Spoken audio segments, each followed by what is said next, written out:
Good morning news ngasi October ki tang 38 ing kumja lising ani kungi meragi humni paba ning thauka numit pause sing nimpham pau miyam da paudam jari Manipur da pung kun mari gi manungda mioi chahum punithoi positive oire manga sire positive case punna lising tra manga ga chamri humpu ga humdoi yaure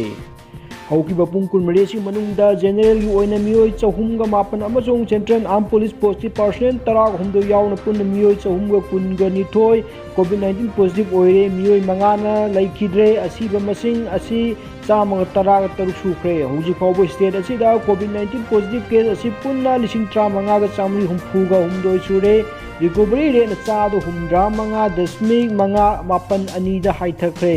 Manipur Sarkar ki Health Department thadok puche role amana hairi general gi oina punna mioi chahum ga sumna mapan COVID-19 positive ogiba sigi manungda Imphal West gi chamang ni phu Imphal East gi kuntra taru Thawal gi humpu Jiribam di ama Kangpokpi gi ani None gi kuntaru Kakching dagi ani Ukhul dagi ahum Chandel dagi nipan Chuchampur dagi tare Tengnopol dagi ahum Senapati dagi taramathoy amasung Bisnupur dagi tara yauri haiba mioi sing asi travel history leitaba singni makoi adu covid care center facility thamkre mioi chani ga mapan na discharge tawkre makoi sing adu di CRPF gi kuntra ga mari home isolation gi damakta chama train thoi rims ta ahum jenims ta mari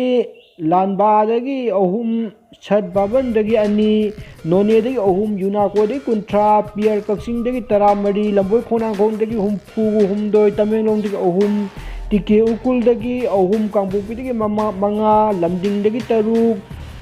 Thawal dagi tare Jiribam dagi ani amasung Bisnupur dagi mari ni hauji pung kun mari sigi manung da COVID-19 na mioi manga laikidre makoi sing adudi Imphal East dagi chayi humpu suru nupa ama Imphal West dagi chayi humdra ga taruk suru nupa ama Chuchampur dagi chayi humpu ga tare humdra amasung marfu ga mari suru ga mioi ahum ni mioi sing asi tharaga hauji phawbadi state asida COVID-19 na laikidaba si chama ga taruk sure Nasi punna mioi chahum ga punikhoi COVID-19 positive oiba asi tharaga lising tra manga ga chami humpu ga humdoi sure masi manungda mioi lising tra mathoi ga chatret nifu ga mathoi discharge tawkre active case na lising ahum ga chatruk suma taruk leiri hairi Mikhal da mai paklaba chanafam leroidaba miripta vote pigumsi BJP sarkar tawgiba thabak ki khenaba miyam nainabiu chief minister Imphal West district ki police na mafam kya do COVID-19 gi maramne awareness pangthokre State asigi ahan basi minister oikiba MK Pio Batang asigi mirol na ningsing bagi tangai padaba laire Dr. N Vijay ex-minister Jayant Kumar na kaisantong kendra gi mioi kaya MOBC department gi jakthung yeng thokre